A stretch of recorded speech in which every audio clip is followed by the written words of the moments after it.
Radio Republik Indonesia, kita Indonesia sesungguhnya.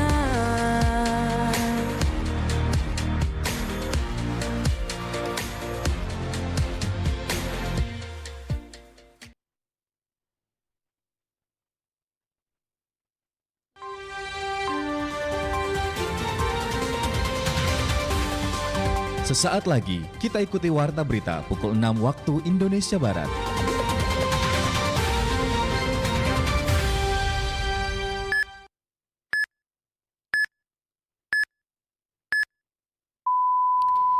Pukul 6 tepat waktu Indonesia Barat.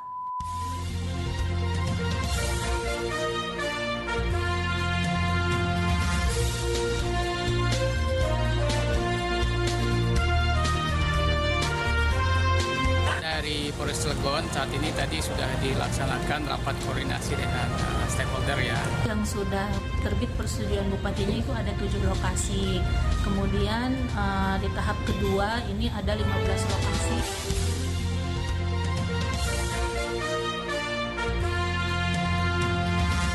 Radio Republik Indonesia Banten dengan Warta Berita dibacakan oleh Ilma Afia. Sari berita penting. Pemerintah Kabupaten Pandeglang terbitkan izin pemanfaatan aset daerah untuk KDKMP. Skema angkutan lebaran di Pelabuhan Merak tahun 2026.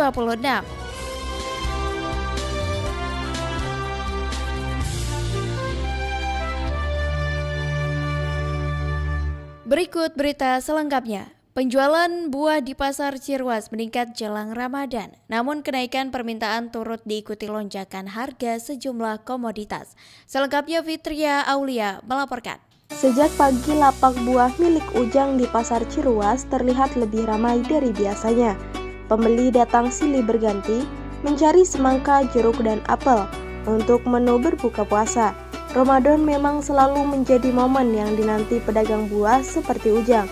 Ia mengaku ada peningkatan pembeli dibanding hari biasa, terutama di awal bulan puasa. Kalau untuk konsumen ya, memang sih meningkat kalau untuk Ramadan.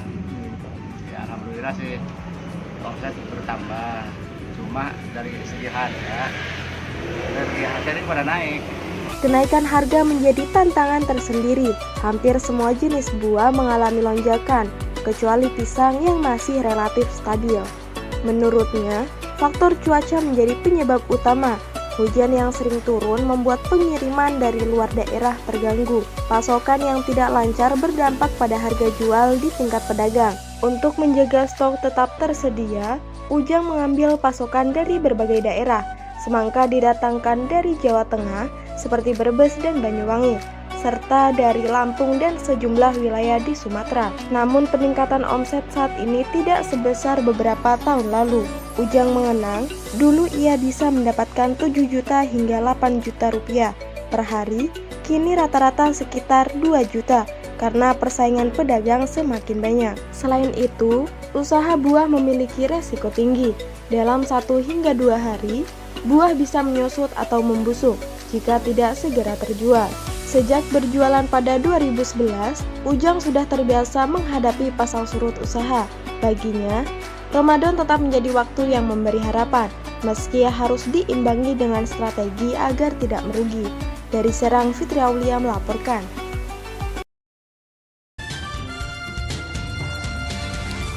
Pemerintah Kabupaten Pandeglang resmi menerbitkan izin pemanfaatan aset daerah pada 7 lokasi untuk operasional Koperasi Desa Kelurahan Merah Putih, di mana langkah strategis ini bertujuan mengoptimalisasi lahan kosong milik daerah menjadi pusat pertumbuhan ekonomi baru di tingkat desa dan kelurahan. Selengkapnya Ridwan Maulana melaporkan. Pemerintah Kabupaten Pemkab Pandeglang resmi menerbitkan persetujuan Bupati bagi 7 lokasi aset daerah yang akan digunakan sebagai pusat operasional Koperasi Desa Kelurahan Merah Putih atau KDKMP. Langkah ini merupakan bagian dari upaya optimalisasi barang milik daerah atau BMD yang mendukung penguatan ekonomi kerakyatan di tingkat desa. Kasubid Pemberdayaan BMD pada Badan Pengelolaan Keuangan Daerah BPKD Pandeglang, Naitu Nupus mengungkapkan, Progres pemanfaatan aset ini memasuki tahap kedua. Selain 7 lokasi yang telah mengantongi izin, terdapat 15 titik tambahan yang saat ini sedang dalam proses penelitian administrasi dan fisik oleh tim teknis.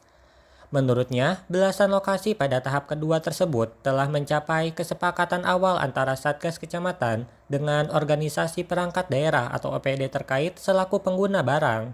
Proses ini memastikan bahwa lahan yang dimohonkan tidak sedang digunakan untuk program kedinasan lainnya. Yang sudah terbit persetujuan bupatinya itu ada 7 lokasi. Kemudian di tahap kedua ini ada 15 lokasi yang sudah ada kesepakatan antara Satgas Kecamatan yang merupakan perwakilan dari KDKMP dengan pengguna barang. Nah, 15 ini sedang dalam proses penyusunan berita acara penelitian. Karena tahapan itu dari permohonan, kemudian kita lakukan kesepakatan antara pengguna barang dengan Satgas Kecamatan. Setelah itu berita acara penelitian, permohonan persetujuan bupati dan perjanjian sewa. Ia menjelaskan mekanisme pengajuan lahan dilakukan secara berjenjang, dimulai dari permohonan pihak koperasi melalui Satgas Kecamatan kepada Bupati Pandeglang. Proses ini melibatkan penyusunan berita acara penelitian untuk memvalidasi kelayakan lahan sebelum diterbitkannya surat persetujuan dan pendatanganan perjanjian sewa resmi. Adapun kriteria pemilihan lahan yang akan digunakan, BPKD merujuk pada Surat Edaran Menteri Dalam Negeri mengenai optimisasi aset yang tidak sedang digunakan atau tidak masuk dalam rencana penggunaan jangka pendek. Pemkab Pandeglang memastikan aset yang terpilih tidak menyalahi aturan tata ruang agar operasional koperasi memiliki kepastian hukum yang kuat. BPKD mencatat, mayoritas aset daerah yang diperuntukkan bagi KDKMP merupakan lahan kosong yang tersebar di berbagai kecamatan. Pemkab menilai penggunaan lahan kosong lebih fleksibel untuk dikembangkan menjadi gerai operasi atau unit usaha koperasi desa. Pemkab berharap pemanfaatan aset ini mampu mentransformasi lahan tidur milik daerah menjadi pusat pertumbuhan ekonomi baru bagi masyarakat Pandeglang. Dari Pandeglang, Ridwan Maulana melaporkan. Kapolres Metro Tangerang Kota, Kombes Pol Raden Muhammad Jauhari membeberkan kronologis insiden kereta Bandara Soekarno-Hatta dengan truk di wilayahnya. Peristiwa ini menyebabkan rekayasa lalu lintas pun diberlakukan untuk mengurai kemacetan saat proses evakuasi. Ia mengatakan kereta bertabrakan dengan sebuah mobil kontainer di pintu palang kereta api stasiun Poris. Namun naas, meski kepala mobil telah melintasi rel kereta, namun badan mobil masih tertinggal dan melintang halangi laju kereta. Kasat Lantas Polres Metro Tangerang Kota AKBP Nopta Histaris Suzan mengatakan, rekayasa lalu lintas dilakukan pada kendaraan yang datang dari arah Jakarta, Jalan dan Mogot, khususnya menuju arah Cipondoh dan Tangerang melalui Jalan Maulana Hasanuddin. Diketahui kereta Bandara Soekarno-Hatta komuter lain Basuta menabrak truk di perlintasan sebidang JPL 21 Rawa Buaya Batu Ceper, Poris, Kota Tangerang, Banten. Akibatnya kereta anjlok dan sejumlah perjalanan dibatalkan hingga mengganggu penumpang di stasiun Tangerang. Bupati Tangerang Muhammad Mesyal Rashid meresmikan instalasi gawat darurat baru di RSUD Balaraja sebagai upaya meningkatkan kualitas pelayanan kesehatan di Kabupaten Tangerang. Penambahan kapasitas IGD dari 25 menjadi 51 tempat tidur dilakukan untuk mengakomodasi sekitar 100 pasien darurat per hari, sekaligus juga menjawab lonjakan kunjungan rumah sakit yang mencapai 700 pasien harian. IGD ini sebelumnya hanya punya 25 bed, sekarang ditata lagi menjadi jumlahnya 51. Bahwa penambahan bed di IGD ini adalah merespon dengan jumlah pasien yang terus bertambah. Kalau nggak salah berapa? 700 ya? Kunjungan 700 kunjungan satu hari 700 kunjungan.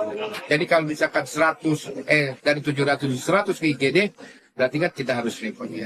Apabila memang ada pasien yang belum masuk juga BPJS, terus juga daftarnya telat, lambat, ditangani dengan jam kerja. Kita masih pasang ya untuk kepentingan masyarakat kita. Yang jelas jangan sampai masyarakat kita masuk ke rumah sakit atau dia berobat harus bayar, jangan. Harus gratis.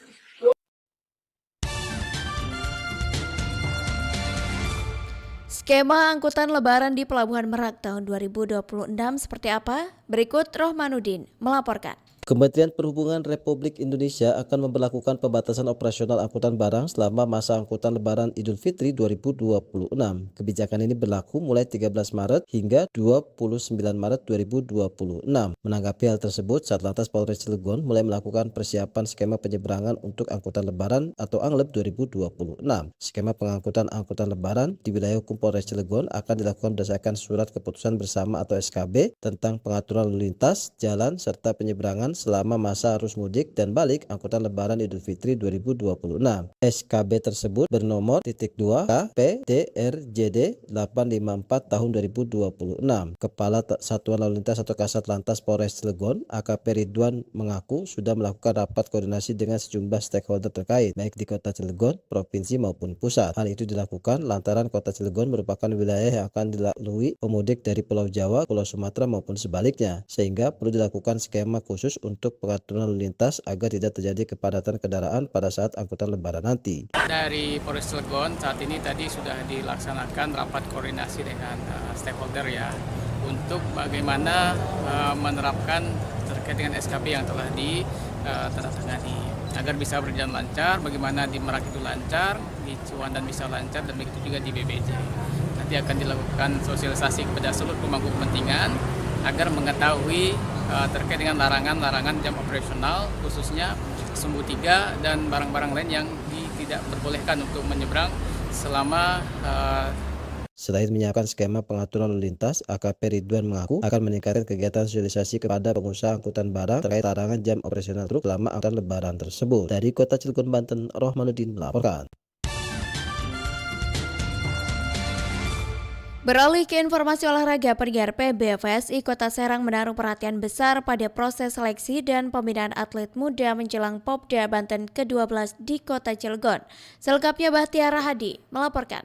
Persatuan Bola Voli Seluruh Indonesia Kota Serang menaruh perhatian besar pada proses seleksi dan pembinaan atlet muda menjelang Popda Banten ke-12 di Cilegon. Langkah ini menjadi bagian dari strategi jangka panjang dalam mencetak atlet bola voli berprestasi sejak usia pelajar. Ketua Umum PBVSI Kota Serang menjelaskan, seleksi atlet dilakukan secara ketat dan terbuka. Lebih dari 100 atlet pelajar dari berbagai sekolah mengikuti tahapan seleksi. Kami kemarin sudah seleksi ya dari berapa sekolah, sangat banyak, kemarin ada 100-an lebih ya para atlet voli yang ikut seleksi, kemudian kami ambil 12 pemain. Ya, sekarang lagi pelatihan. Para atlet terpilih berasal dari jenjang SMP dan SMA, baik putra maupun putri. Mereka saat ini menjalani program latihan rutin yang terjadwal 2 hingga 3 kali dalam sepekan. Latihan dilakukan secara menyeluruh, mencakup teknik permainan, fisik, serta simulasi pertandingan. Menurut Syahril, pembinaan sejak usia muda menjadi kunci keberhasilan prestasi daerah. Atlet Popda dinilai sebagai bibit potensial yang dapat diproyeksikan ke jenjang lebih tinggi. Kami kan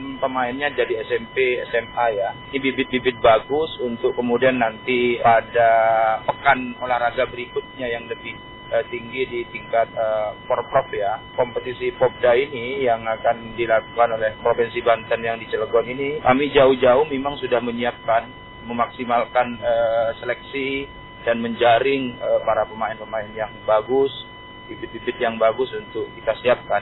Saya yakin optimis betul Kota Serang akan menjuarai di Popda ini, khususnya bola voli. Melalui Popda, PBVSI Kota Serang berharap lahir regenerasi atlet bola voli yang berkelanjutan. Ajang ini tidak hanya menjadi target prestasi jangka pendek, tetapi juga fondasi pembinaan atlet menuju Pekan Olahraga Provinsi dan level yang lebih tinggi di masa depan. Dari Kota Serang, Bahtiara Hadi melaporkan.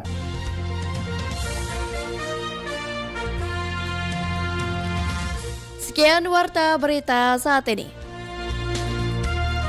Pemerintah Kabupaten Pandeglang terbitkan izin pemanfaatan aset daerah untuk KDKMP. Skema angkutan lebaran di Pelabuhan Merak tahun 2026.